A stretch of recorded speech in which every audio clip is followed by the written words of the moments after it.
Well, good morning, everybody. Thank you for joining us for another edition of our weekly real estate backstory. So, Ming Richardson, I'm Alan Richardson. Thank you. I figured I'm going to introduce you. We're your hosts every week. We kind of go over kind of the comings, the goings, the things happening in the real estate world as it pertains to the Atlanta real estate market. And so we appreciate you joining us. We got a lot of really cool things to start off with. I think you need to share that first screen. That's so Okay. cute. Well, It okay. really is cute. All right. So my lovely bride wants me to share my very first screen because we're talking, so it is today. Officially, it's the first day of spring. It's also Sure. freezing out right there, kind of thing. So, this is our first day of spring. And so yes, finally my winter fat is gone. I have spring rolls. Yeah. And then but immediately that's going to immediately lead us over into pollen season. So actually I think I need to fix my share because I'm sharing the wrong screen, big goober. So we'll try that again. All right, we're going to try it one more time. All right, so that being said, I want to kind of move forward and jump into something that we kind of found very interesting. And so there's a new statistic that there's more American households with pets And children. Yeah, how about that? Like we have four-legged kids But as well. they're a good starter as far as, like parenting and stuff like that. But right now, 40% of homes have kids in them, as opposed to 70% of homes have pets in them. And so this creates a couple of issues for us in the real estate world here.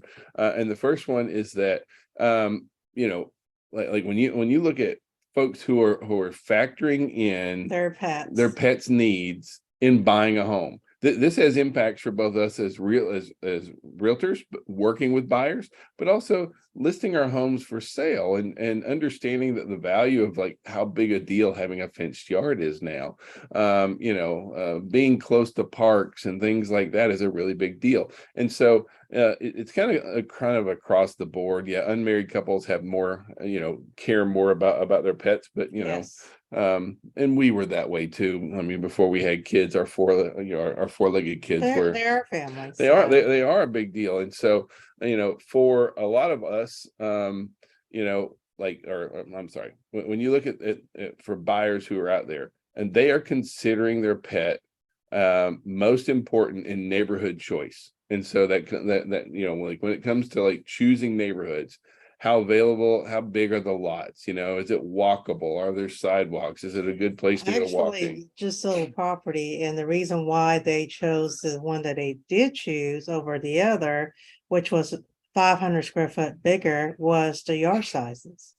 So, So I mean, for us though, like on one hand, we got a lot of realtors who are not like, if you're in that 30% of people that don't have pets, it's very easy because I've heard realtors be like, it's not that big a deal. I don't have a dog or a cat, and no one matters. And we're seeing where it matters a lot. We actually had one of our sellers say, we're like, well, we have to put the dogs away, and they're like, my dogs have never been created, but are you ready? Are you going to crate your children? And I'm like, okay, like they took it very personal, and we have to understand that, especially if you don't have pets, or if you just kind of think this is not a big deal, this impacts our business a lot. And so how we deal with pets is important. And you just gotta be sensitive about, the client you deal with, and explain to them from the perspective of safety and also a consideration, but most important, consideration.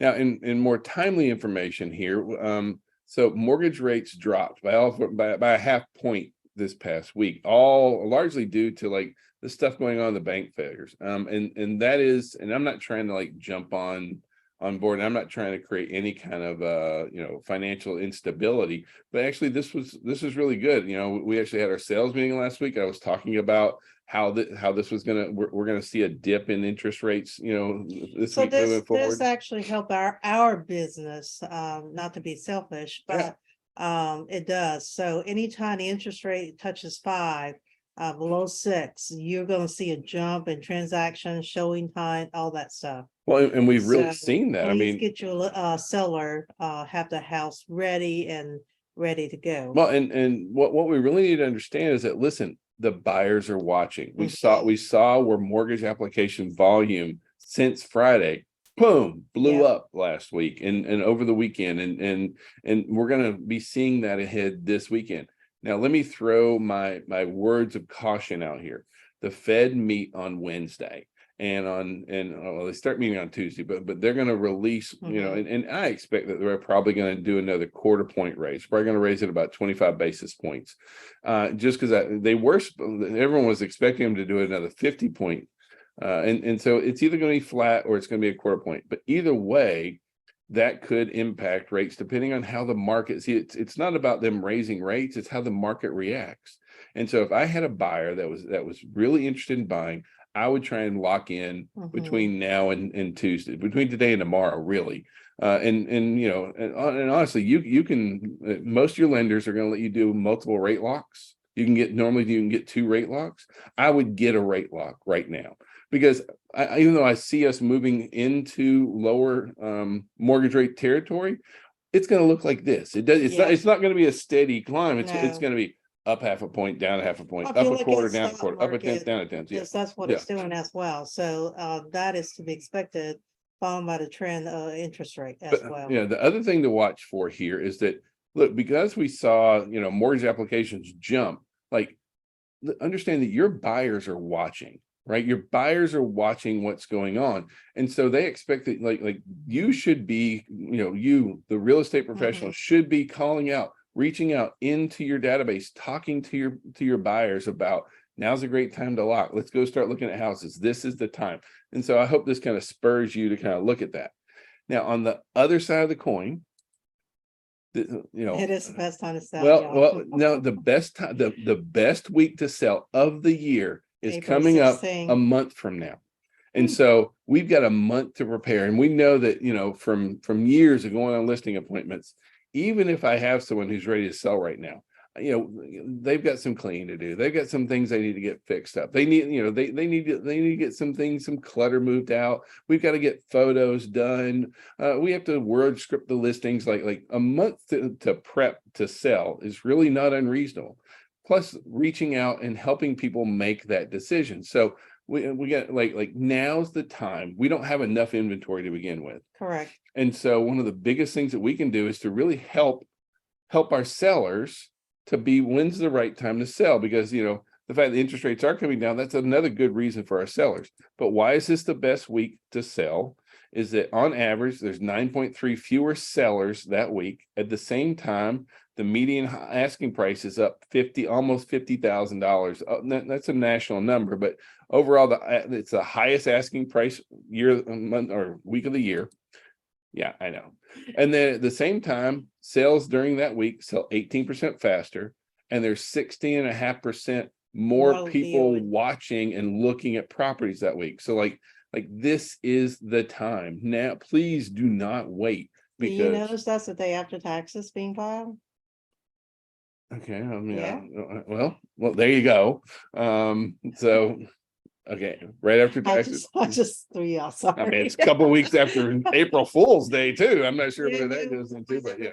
Once a client filed their taxes, they kind of know where they stand and how much money they may get back. So that may be the reason why. It could be, but for us, it's not important for me to know why that's the week. It's important for me, now's the time to reach out to your sellers. Now's the time to talk to your folks. Yeah, anyone who's on the fence, this is a reason to be like, look, on average, we're going to fetch you more money. We're going to have more competition. We're going to have less competition, more buyers. Yes, exactly. Thank you. That's why she's here. She keeps me straight. And confuse you. Oh, there we all go. the time, right? All right. So at the same time, this is actually from Zillow. Zillow released out where have our overall new listings been compared to our like before the pandemic hit? Like where are we at? And as far as new listings, we're about half of where we need to be. And so, it kind of ties in exactly with that. We need more listings, right? We don't have nearly enough listings for the buyers who are looking to be in the market. And as rates come down, you can see where the blue lines are, 2022 and last year with the interest spiking up, you can see more and more seller was discouraged But we're still below the pre-pandemic numbers. Yeah, I mean, we're down big time. If you look at Mhm. like we're roughly half of where we were In February. pre-pandemic, and then yeah, moving up, and we will see a few more listings come in the market in March. It's always, just the trend is that way. Mhm. But that being said, there's still a lot of opportunity for us to add more listings, and we need that inventory. We really do. With as many buyers coming in the market, it's the right time. Now, at the same time, we had been seeing overall, median days to go under contract rising. You can see up, and then look what's happened in the last month. It's dropped. I don't mean a little. I mean, it's dropped drastically. Well, and I think there are some sellers that are doing price reduction. Not only that, and I think the buyers are waking up, realizing that the housing is not gonna crash just because we don't have enough inventory for the demands out there. Yeah, exactly. And the interest rate keep on rising, so they're trying to capture that before we go out of control. Well, and so overall, nationwide, actually, there is a slight overall median sale price reduction of around 1%. Mhm. That's not Georgia. And so the only reason I put this slide up, not to confuse you, but so This that you is national understand, but when you average. hear overall pricing is down nationwide, or they won't say nationwide, just pricing is down. Right. Like we're still running around 7% Year over year. year-over-year property value increases right now. But Atlanta, we're not necessarily bucking the trend, but you have some really large markets that are kind of swaying those national averages. We're swaying the national averages up, not down. So pending sales are down 17%. And while that sounds bad, what I want you to look at is, in November of this year, we were down 38%. And then we were down 33%, and then we were down 30%, then we were down 25%, and now we're only down 17%. And so you're going to see where we really start jumping. We're going to see that number start crossing over here soon, especially as we start moving into when interest rates were rising and we have interest rates falling. That number is going to cross really quickly, much faster than you think it will. Yeah. Overall, our total new listings, like we showed, is down about 22%. We just don't have enough inventory out there. Overall, total inventory is up about 16%, but that just shows that we got a lot of homes that have been sitting on the market. And so, but price is still king. No one is going to be, like just because you want to get an extra $20,000 for your home, that's just Does not mean that's just not a because reason, the right? market It's still, demand. yeah. I mean, like it's still going to be price versus condition always. Correct. So almost half of our sales though are under contract in 2 weeks. That's your benchmark. Is if you have a listing and you're not under contract within a couple of weeks, what could it be, man? Price. Okay, thank you. Ta-da, that's it. So at the same time, nearly half of home sellers are making concessions. To buyers. Well, but I'm seeing more and more of that as a compliance manager. I'm seeing more concession being given out. Not only that, sellers are actually buying points down for buyers. We always tell the clients, marry the house, date the rate. Well, we're seeing more concessions happen now than almost, I mean, like for the last 3 or 4 years kind of thing, more concessions. Now, one thing I really want to stress is that it's not just about like the problem with overpricing property is it's not just price, right? If you look at it, if a seller has to reduce price, they have to add concessions. And so right now, Redfin just did an analysis and said, like right now, about 46% have concessions. In addition to that, another 25% had concessions and sold below asking. Another 20% had concessions and a price reduction. And so it's not just about price. I mean, it's always about price, but it's not, because now I have to give in on, now I'm going to add closing costs. Now I'm going to throw in a home warranty. Now, like when you no longer is the day the buyer will take the house as is, and if there's our legitimate deferred maintenances, the buyers are asking for it, and the seller has either to give it up or have their house sit in the market and be stale. But what we really want you to understand, though, is that if you start off at the right price, it's going to help your clients sell faster for more money, right? Because like you hanging on to, if they hanging on to it for several months as it takes them to sell, Well, you normally lose about 1% every month that you hold onto a property. Correct. That for years when we flipping houses, we've always had to work that into the budget. And then when you add in, I'm gonna do this for the buyer buy down. I'm gonna contribute to that, and I'm gonna do a home warranty, and I'm gonna do blah blah blah blah blah blah blah. And then you look at, well, if I just priced it right to begin with, I probably would have saved $5,000-$10,000 from the beginning. Now that your holding time and holding costs is not gonna be that much. You I got mean, you got 2 weeks to get a full price offer. yeah, Yeah, I mean, statistically shows if you don't have a full price in 2 weeks, or you will not have a full price offer beyond the first 2 weeks. And so you've got to get out of the gate at the right price. So as far as like overall, like foreign investors, 4 in 5 foreign investors believe that purchasing real estate in the United States is a safe investment. Now, when you look at why are foreign investors looking to move to the US, a lot of them come here for business. We're still a huge place where people come for trade. There's even a lot of people who come here from movie and television series. They watch shows and things like that. It's so westernized over there, overseas sometimes. And yes, I mean, we do have a huge influence. And so therefore they feel like our society portray the stability, the hometown, and what have you. Oh, we know people have moved to the area simply because they came to the area checking out The Walking Dead over in Sonoya, kind of thing.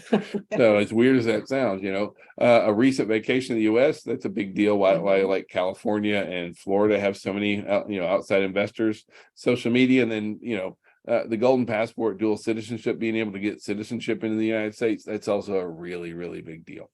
Yeah, it takes a lot of money to get that if you're not a citizen. Yeah, it's a big deal. It is a big deal. So the National Association of Home Builders and Wells Fargo, they do a housing market index, and this is kind of like the pulse, if you would, for the builders. And so for the third month in a row, the builders are feeling a lot more optimistic about the housing market. And see, it's been going down. If you look at it, I mean, we're talking about going down for like 9-10 months straight that it went down. Now we've had a positive 3 months going on, and that's really good.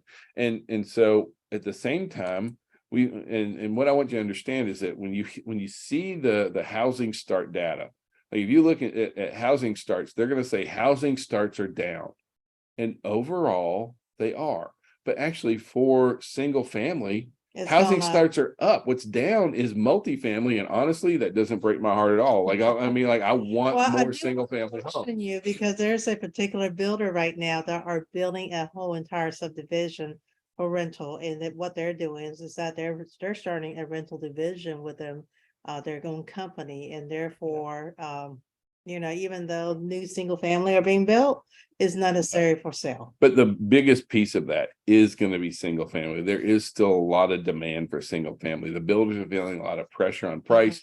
But that being said, seeing single family building uptick is so good to see right now. We need that because it's going to take them 3, 4, 5, 6 months to get these products on the market.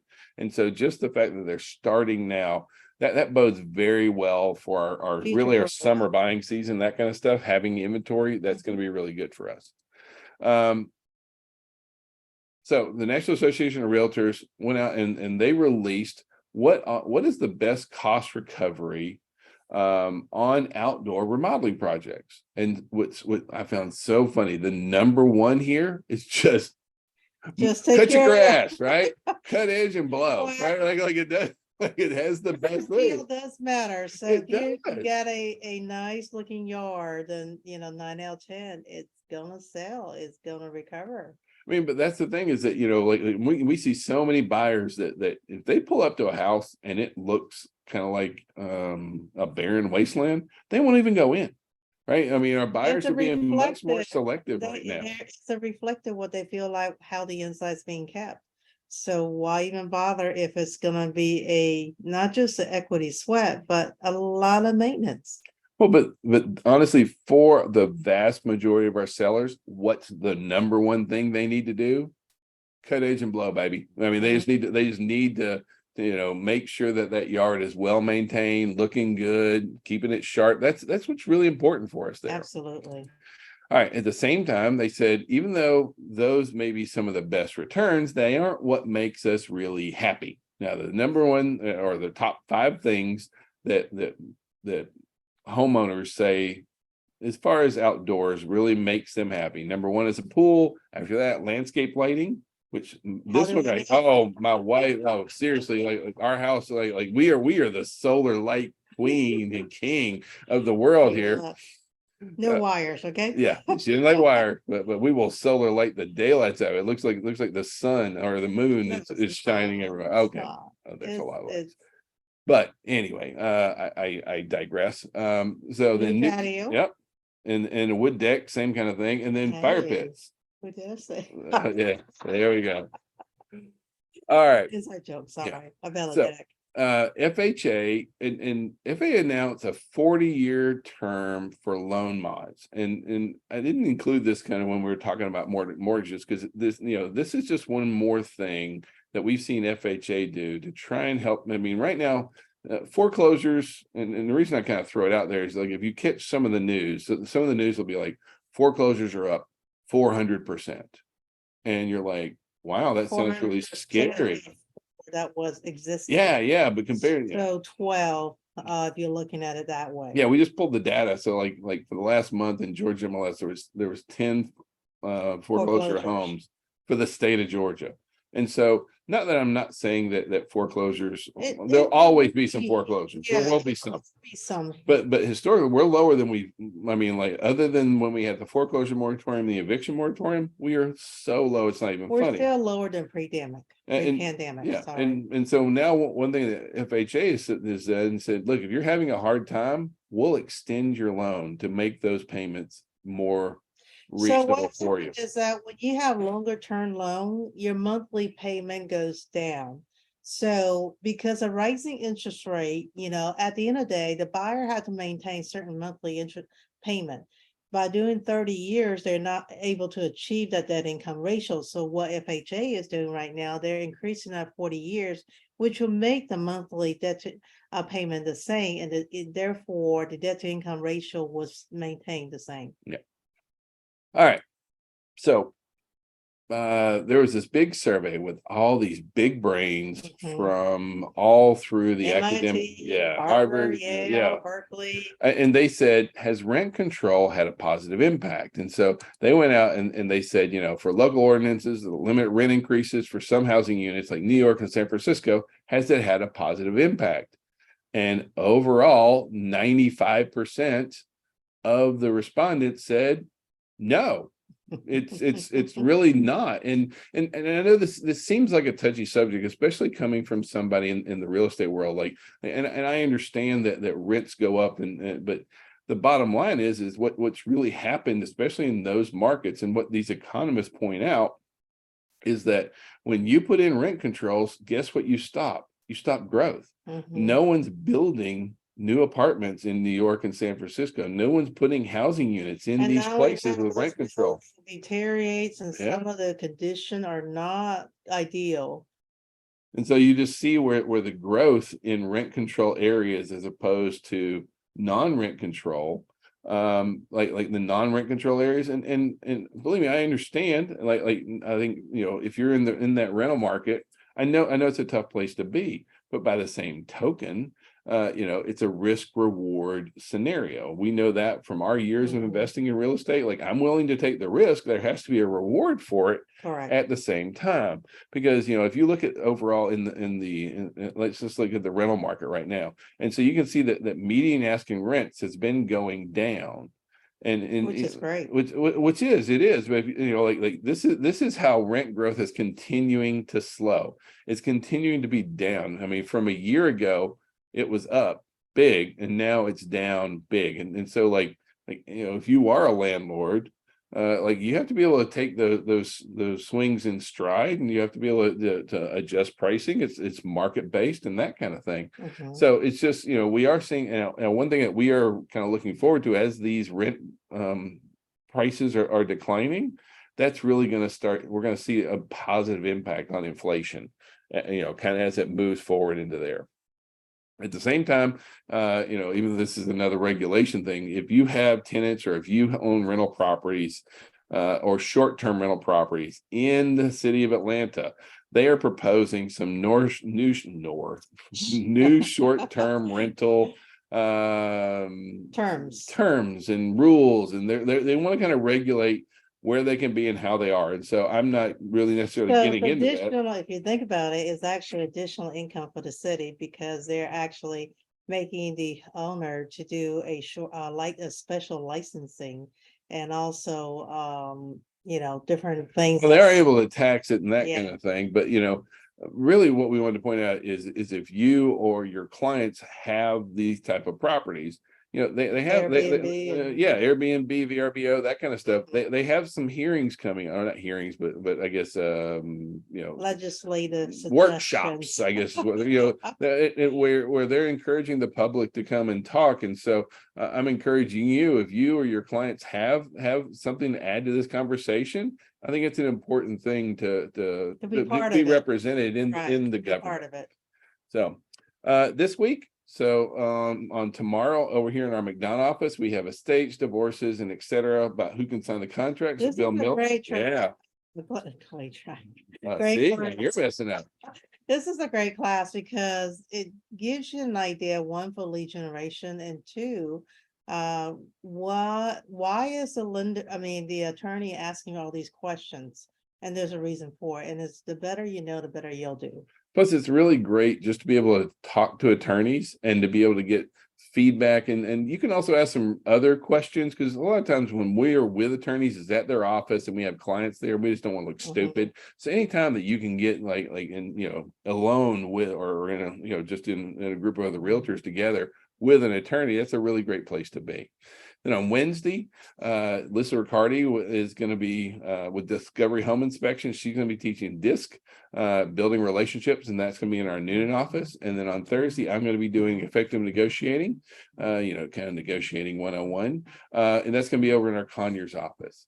So we hope that you guys are set up and going to have a really great week. Let me see if I can stop share. So thank you guys very much. If we can be any kind of service, please call, text, smoke signals. We answer it all. Thank you. Have a great Monday. Bye-bye.